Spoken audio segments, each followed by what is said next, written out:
Good morning.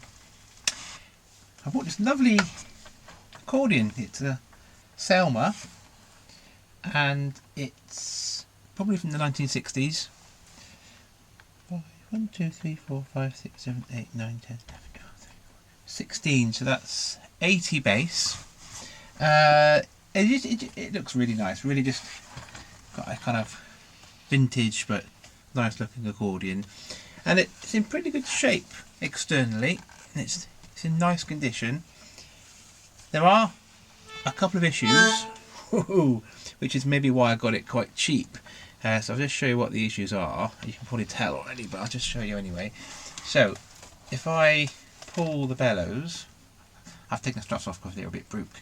If I pull the bellows, hang on, oh, you can hear it already. There's two things going on. So you can hear a bass note playing, and there's no bass buttons being pressed. And there's also a treble note playing at the same time. Now, if I look at the treble side, I can see that the highest white note is fixed down. So that's causing that note to sound all the time.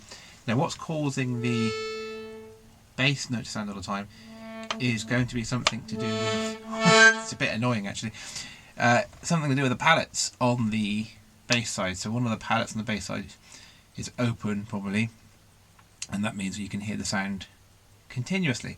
So the next step then is just to see if do two little straightforward fixes of these, a bass note and a treble note that just continuously play, before then getting into the standard kind of refurb where the reeds come out and they get cleaned and valved and waxed and tuned and everything else. But we need to address these two issues to start with, otherwise the whole job you're not worth doing it, because the accordion will never play. So let's start with the treble side and see if we can get this key unstuck and see what's going on with that one. Okay, I'm just going to get this repaired. Okay, so the first thing, to get this treble side key looked at, you need to get the grid off. And on this particular accordion I can see there's two little screws here, and then two teeny weeny little screws just here and here. So I've got my kind of standard screwdriver, which is fine, but then I've got my kind of watchmaker size screwdrivers like this, because it's going to get a little bit tiny. So let's get these ones off to start with. So just unscrew these.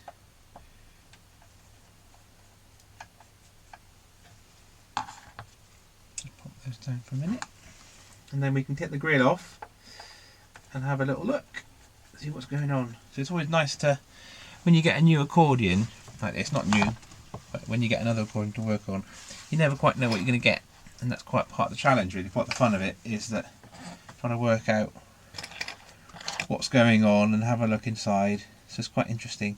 So these are tiny little screws, so better get these out.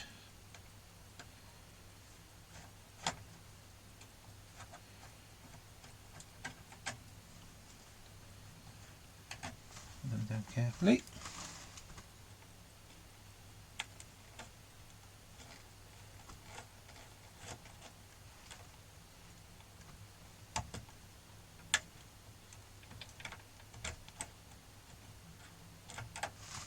There we go, let's put that down. And then this should,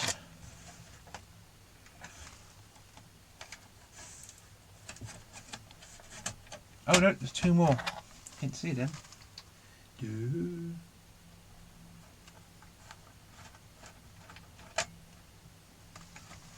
Well, they were so tiny that they were hidden.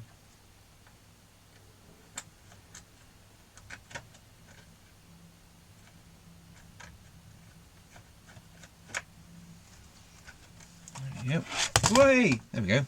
That's better. I'm going to put the grill somewhere safe. Trying to get that bent. Way! Here we go. Actually, this comes off as well. There you go. So I'll put that somewhere safe as well. Just get that out of the way. And then we can get to the problem. So let's just put this screwdriver away just for a sec, so that they're not getting in the way. And we can have a look at this problem. So You can see here, I might have to just bring it in a bit closer.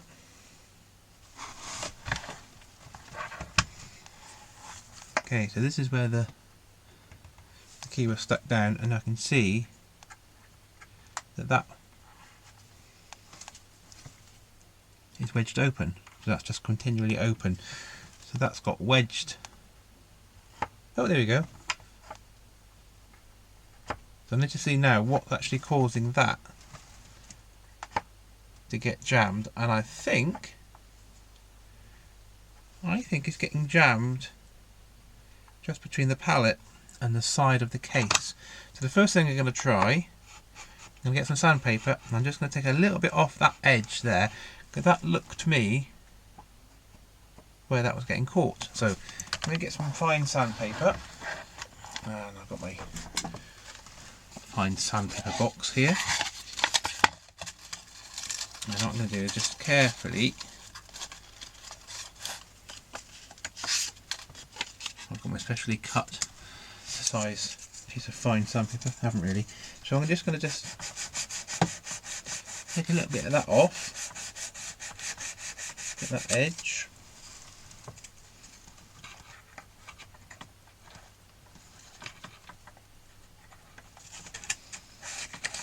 But I need a little bit less fine. So what might have happened is that wood might have just swollen up a little bit. Sometimes wood can change if it gets a bit damp. It hasn't got damp, but you know, with temperature, humidity, wood can change, and that might have just mean that wood was starting to catch on the pallet, or it might just be the pallet moved a bit to one side and it was just starting to catch. No, it's just still catching there.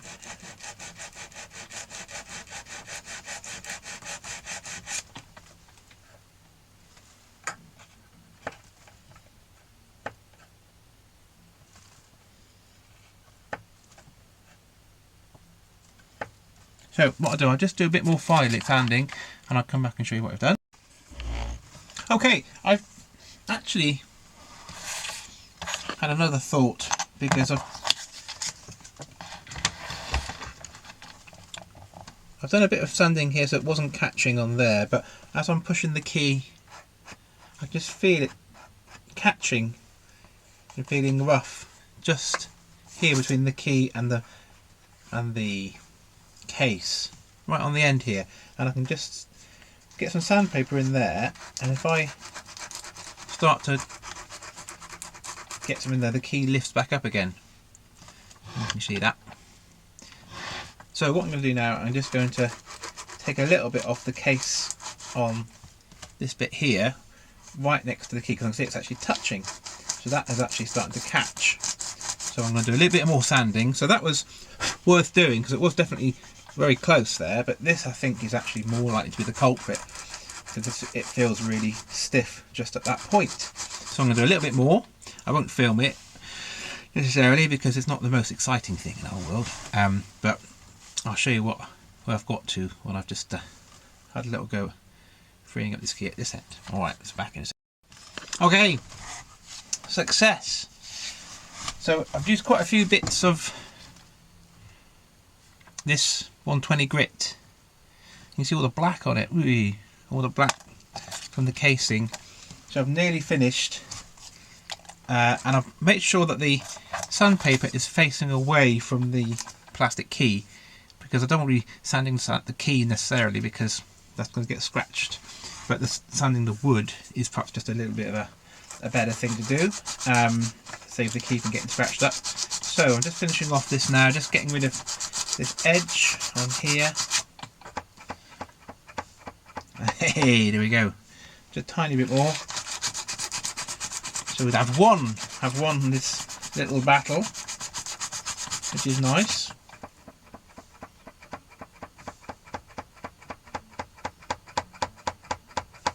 There we go. Oh no, a bit more. Nearly won. Right, so this is done.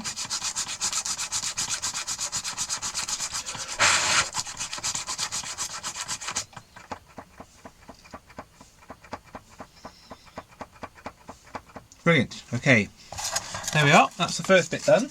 So now, when I pick up the accordion, hopefully we're not going to get that treble sound playing anymore. Here we go. Hey, as we call a victory. So now, although you can still hear the bass one, the treble one's now gone, and that's now working. That's good. So now it's a question of having a look at this bass palette. Oh my god! Ah, right. This one is more tricky because we're going to have to get right into the bass mechanism of this accordion. Let's turn that a little bit. Right into the bass mechanism. Now to do this, we need to start taking it apart because I don't want to start getting into that bass mechanism with the whole, the whole accordion together, because it's too cumbersome and there's a risk of damaging stuff. So what I'm going to do next is take out the pins, and I said this before, but when you take out the pins, make sure you've got a way of knowing where the pins are going. So I'm going to actually take off both sides now, the treble and the bass. These are nice looking pins, by the way. So it's just a nicely made accordion. It's a beautiful thing. So I'm really looking forward to getting it singing properly, because I think it's just going to be great. And being an 80 bass means that it's got a not too big, not too heavy. Because 120 basses can be quite cumbersome, quite heavy. And so it's just a nice size. So yeah, this is going to be a cracker. So let's take all these pins out, and then I'll show you what happens next. So, oopsie, put them in my little pin doodah. And to get the pins out, I've got these guitar fret nippers. They're flat at the ends. Like that. Really good. So you can kind of grip the pin without actually doing any damage to the case. So let's get all these out. Nicely done. That comes out. So this is quite nice for a bit of fault finding. It's just nice to have a look what's going on. So take all the pins out, put them out the way. Then I'm going to remove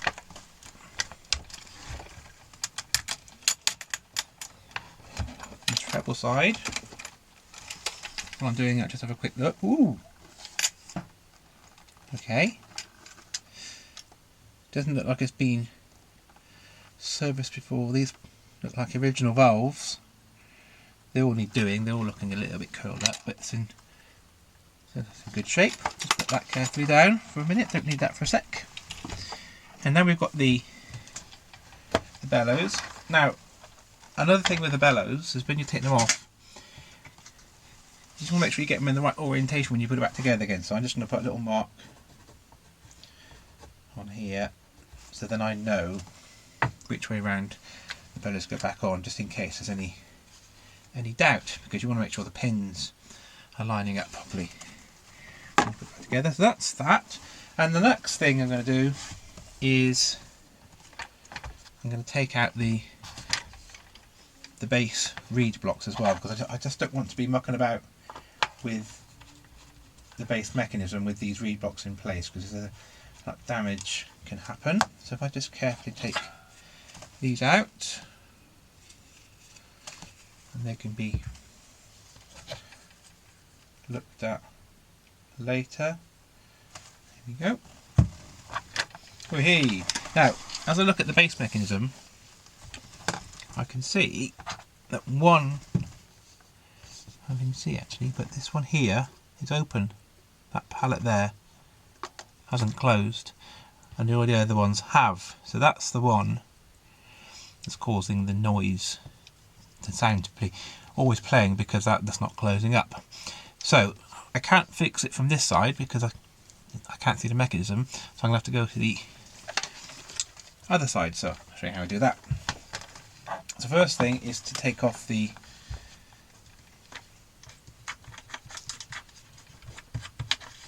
bass strap. So I'm just going to unwind that.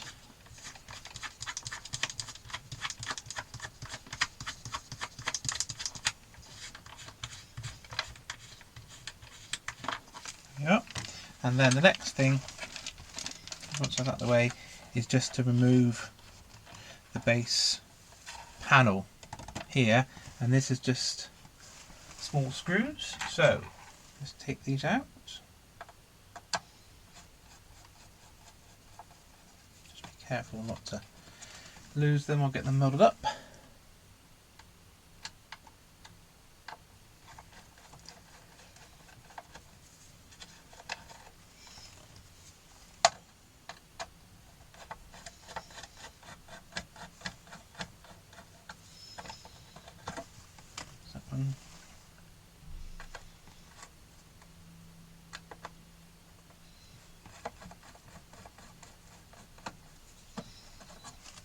That one. And now, because I haven't got the base reeds in, I can put it this way up without causing any damage or anything else. That's why I need to take everything apart, otherwise you'll start causing problems. And this should lift off. There we go. That's all nice. Put that somewhere safe. Put it down there for a minute. And then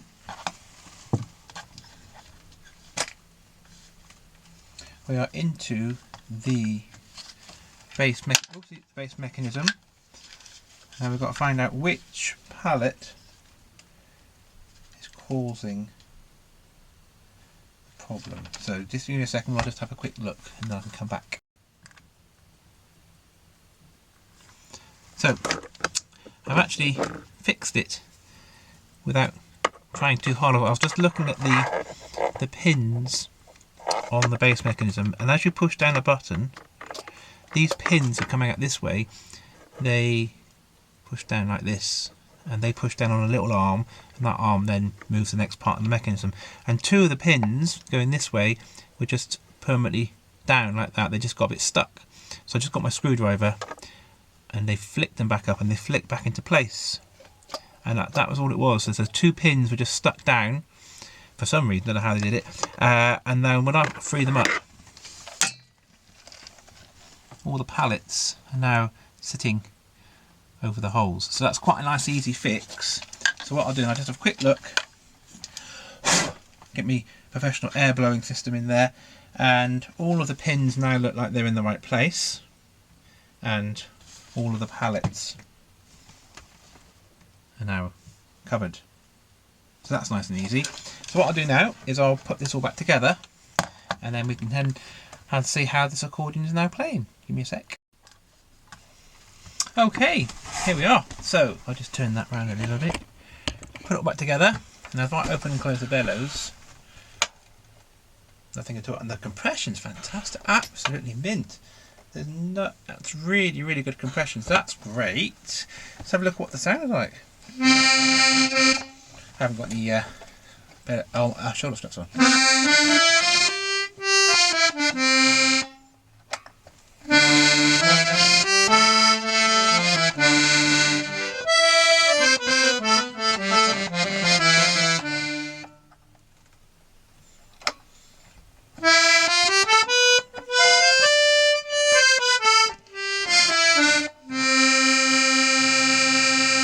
Okay, so it definitely needs work. I think it's 3 voice. So one of the settings is 2 middle, and then the other one is the 2 middle and the bass, a low one. So that's one that's really nice. Let's have a look at the bass side.